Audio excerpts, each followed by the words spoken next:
আসসালামু আলাইকুম প্রিয় দর্শক, শখের বাগানের আরেকটি গাছ নিয়ে হাজির হলাম। এই গাছটি হলো কামিনী ফুল গাছ। এটা তো আমি বনসাই করার জন্য সংগ্রহ করছিলাম অনেকদিন আগে, প্রায় 4 বছর আগে নার্সারির থেকে। আপনারা দেখতাছেন এটার মধ্যে অনেক ফুল আইছে। এই ফুলগুলো এত সুগন্ধ ছড়ায় যা বলার ভাষা নাই। আসলে আমার সময় যখন থাকে আমি এই গাছ গোছ নিয়ে থাকি, তাতে আমার মনটা অনেক ভালো থাকে। সারাদিন এত ব্যস্ততার পর যখন রাইতে ঘুমাই না, সকালে উঠলে এই গাছগুলার একটু খেজমত করলে অনেক ভালো লাগে, সব ক্লান্তি দূর হয়ে যায়।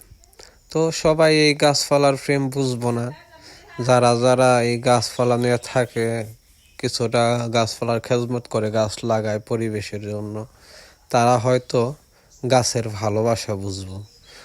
মানুষ অনেক কিছুই জীবনে করতে চায়, অনেক কিছুই করে, কিন্তু আমার মতো গাছ পাগল খুব কম মানুষই আছে। তো যারা যারা গাছ প্রেমী তারা অবশ্যই আমার কাছকে সাধুবাদ জানায়, আমার ভিডিওগুলো দেখে। তো সকলে ভালো থাকবেন,